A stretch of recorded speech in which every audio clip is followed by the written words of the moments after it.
Değerli kardeşlerim, size ariz ve amik bir şeyler anlatma iddiasında değilim. Senelerce ama pek çoğunuz çehrelerinize bakınca belki o senelerde fakiri dinlemediniz. Yanlışlarımız olabilir ama zannediyorum yanlış anlamalar daha çoktur. Ben 10 seneye yakın bir zaman oldu ki 15 sene veya 20 seneye yakın bir süre içinde bu mübarek beldedeki genç ihtiyar arkadaşlarıma onları doyuracak, ayağa kaldıracak bilgiler değil. Ama benim için de dert, onlar için de dert. Benim için de derman, onlar için de derman. Derdin ve dermanın beraber yüz yüze bakıp müzakeresini yaptım. O günlerden fakiri dinleyenler bilirler.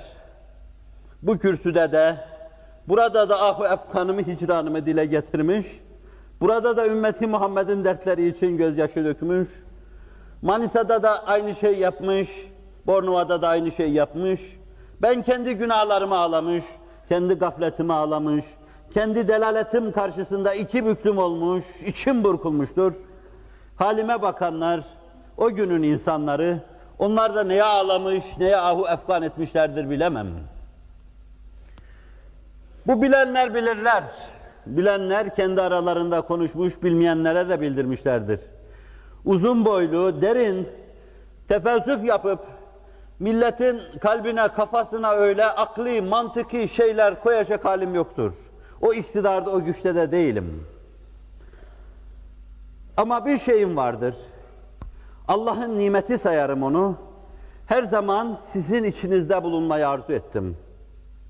Bu 10 sene benim Rabbimin takdiri hakkımda budur dedim. O dikeni bağrıma bastım. Kalbime saplanan o dikenleri hazmetmeye çalıştım. Ama ben sizin direkşan çehrelerinizi görmeye o kadar çok alışmıştım ki bu camilerde Diyanet'in şerefli sarığını başıma koyup onun cübbesini sırtıma geçirip sizin karşınıza geçip aynı dertlerden bir fasıl açarak yeni bir dert faslı, yeni bir derman faslı açarak müzakere etmeye o kadar alışmıştım ki hele kimsem olmadığından dünyada, dikili bir taşın bulunmadığından sizlerle çok bütünleşmiştim. Çehresini tanıdım, tanıyamadım. Bir şeye yakıştırdım, yakıştıramadım. Ama kürsünün karşısında toplanan, belli bir hahişle kendisini dinlemeye salan bu cemaate, bu mevcudu meçhul cemaate, bu teker teker her birerlerini tanımasam bile, fakat umumunun çehresinde telellü eden ışıktan dolayı az buçuk aşina olduğum bu çehrelere gerçekten çok alışmıştım. Ve bana hicran geldi, çok. 10 sene Everest tepesini sırtımda taşır gibi taşıdım. Fakat kendi kendime dedim ki, afeti, nostaljilere kendini kaptırma. Senin Rabbin dün öyle ettirdi, bugün de böyle ettiriyor. Dün hakkında hayırlı olan oydu, bugün de hakkında hayırlı olan budur. Her innellezî farada aleykel Kur'âne lerâdduke ilâ me'âd. Ayeti celilesini okurken benim o eski arkadaşlarım, o temiz çehreli arkadaşlarıma bir daha avdet var mı derdim. Bu ayete sığınarak hep onu beklemişlerdir. Evliya, asfiya hep onu beklemiştir. Acaba bir daha avdet var mı dedim. Şimdiye kadar 3-5 oldu. Her defasında avdetten ümidim kesildi. Fakat her şey Allah'ın elinde. Yine böyle bir talep, bir arzu olunca ben yine de aynı şeyleri söylüyorum. Muhterem hocalarımıza da, müftü efendilerimize de. Bir mücrimin peygamber kapısının sofasına dahi girememiş bir kıtmiri yüzünden benim mümin kardeşlerim ve İslam hizmetine ehli dünya, ehli dalalet, fırakı dalle zarar vereceklerse ben şu anda bile bırakır aşağıya inerim. Başlattım ve önümüzdeki ay falan gün dedim. Çok rahatlıkla vazgeçebilirim. Çünkü biz bir meseleyi ne kadar arzu edersek edelim, ne kadar nostaljilere kendimizi salarsak salalım, önemli olan hakkın hatırıdır. Ve o hiçbir hatıra feda edilmemelidir. Rabbimin hatırı önemlidir. Onun bizim için hatıra bıraktığı şeyler ve Hz. Muhammed mirası önemlidir. Sallallahu aleyhi ve sellem. Bunu da takvanın bir buğdu sayabilirsiniz ve ben takvaya geliyorum. Elif, lam, mim. Ebced harfleri gibi, elifbe harfleri gibi sıraya dizilen ve bir muamma geliyor önünüzde diyor gibi bir sinyal gönderen Kur'an'ın bu 2. suresinin ilk kelimesinden sonra. Kelime midir? Mukatta harfler diyoruz. Bunlara da kelime denir mi? Harfe kelime dendiğine göre denir. Elif, lam, mim. Bir şifre. Dikkat edin, Allah'ın diyeceği var. Allah en önemli şeyi söylüyor. ذَٰلِكَ الْكِتَابُ لَا رَيْبَ ف۪يهِ. Şu elinizdeki kitap var ya, derinlemesine içine baktığınız zaman, onun derinliklerine indiğiniz zaman, ilahi solukları ifade ettiğinde şüpheniz olmadığını göreceksiniz. Bu kitabın Allah kitabı olduğuna delil, doğrudan doğruya kendisidir. Büyük bir zatın dediği gibi, Ağrı Dağı denilen Ararat Dağı'nın altında bulunuyordum. Birdenbire o dağ infilak ettim.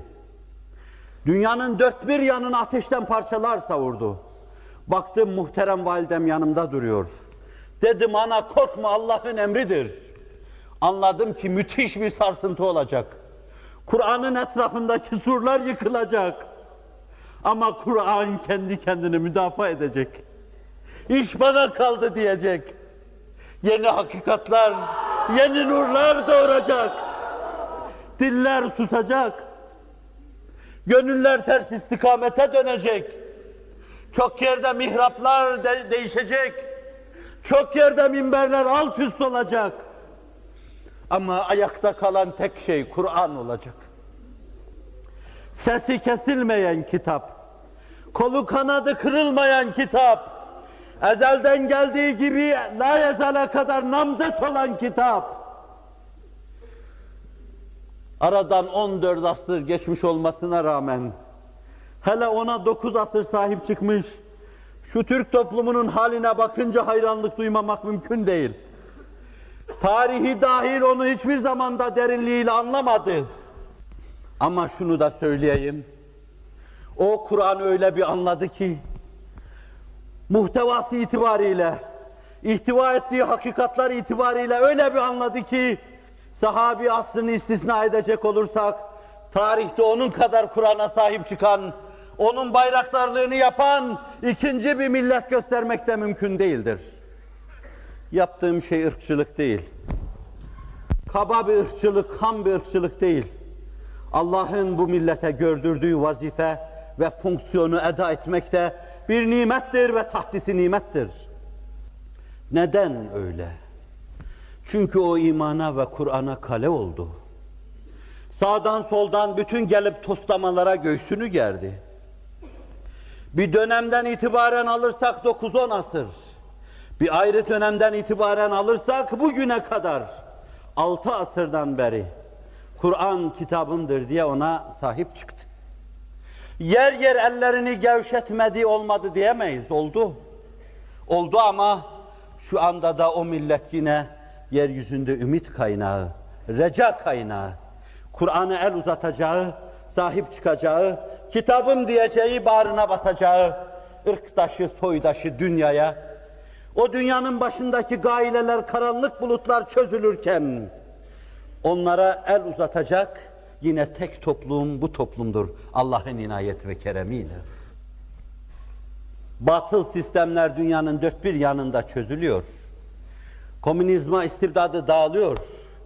Yıllardan beri o korkunç baskı ve istibdat altında, zulümler, tahakkümler, tagallüpler, esaretler altında, benliği bile birkaç defa törpülenmiş, defaatle asimilasyona maruz bırakılmış o topluluklar, hürriyetlerine doğru koşarken, kendilerine doğruyu, güzeli, istikameti takdim edecek nurlu eller bekliyorlar.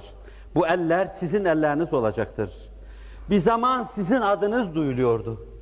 Bir zaman size bakıp sağdan hizaya geliyorlardı.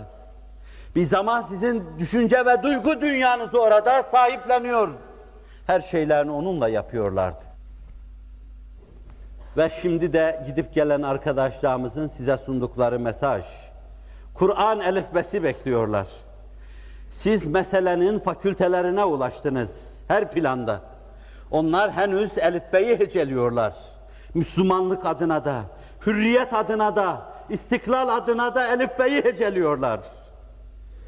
Süleymaniye'nin muhteşem kubbesi altında, muhteşem kürsüsünde, orada da bu kitmiri dinlemeye tenezzül edip gelenler olmuştur. Bir arkadaşımızın bir hatırasıyla arz edeceğim. ذَٰلِكَ الْكِتَابُ لَا رَيْبَ ف۪يهِ Kur'an ihtiva eden bir bant götürüp veriyor bir arkadaşımız. Buna Gürcistan'da tezgahının başında tezgah ticareti yapan yaşlı bir kadın sahip çıkıyor bu banda. 70-80 yaşında. Gül devrinin grubunu görmüş. Akif'in ifadesiyle gül devrini bilseydim onun bülbül olurdum. Ya Rab beni evvel getireydin ne olurdu? O güçlü gönül bu isyanı yapabilir. Ben bu isyandan Allah'a sığınırım. Gül devrini az buçuk grubunda yakalamış yaşlı kadın. Az buçuk İslam'ı görmüş. Az buçuk burada ayakta durulduğu, herkesin kendi ayakları üzerinde durduğu dönemi idrak etmiş. O bantta Kur'an sesini, ilahi nefahatı, Hz. Muhammed soluklarını duyunca önündeki tezgahı getirip bandı verene itiyor. Al bu tezgahı götür diyor. Al götür diyor. Bundan sonra bir şey satmasam, yemesem bile gam yemem. Ver onu bana diyor. Yanına sokulup diyorlar ki ana ne yaptın? Bu senin ticaret kaynağındı. Bu esnada oradan 18-20 yaşında geçen Ayşe ismindeki kızı hala isimlerimizi değiştirememişler. Kızı, kadın tarihe ve hadiselere durun beni dinleyin diyecek şu sözü söylüyor. Durun ve beni dinleyin. Bana kendi dünyamdan gelen şu bandı verdikten sonra karşılığında Ayşe'mi isteseydi vallahi verirdim diyor. Ayşelerini, Fatmalarını, Haticelerini sokaklara döküp sizden bir band bekleyen, bir elifbe bekleyen, bir Kur'an bekleyen karanlık bir dünya var. ذَٰلِكَ الْكِتَابُ لَا رَيْبَ ف۪يهِ Bu kitabın içine inerseniz şüphe yoktur. Ama o kitaptan müttakiler istifade edecektir. Huden lil muttakin.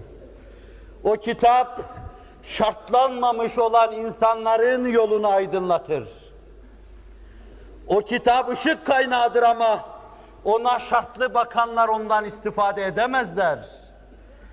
Kalbindeki muhabbet istidadını küfürle kapatanlar, o kitap ışık saçsa da, ışıktan tayflarıyla dünyayı aydınlatsa da ondan istifade edemezler. O müttakilere hidayet kaynağıdır.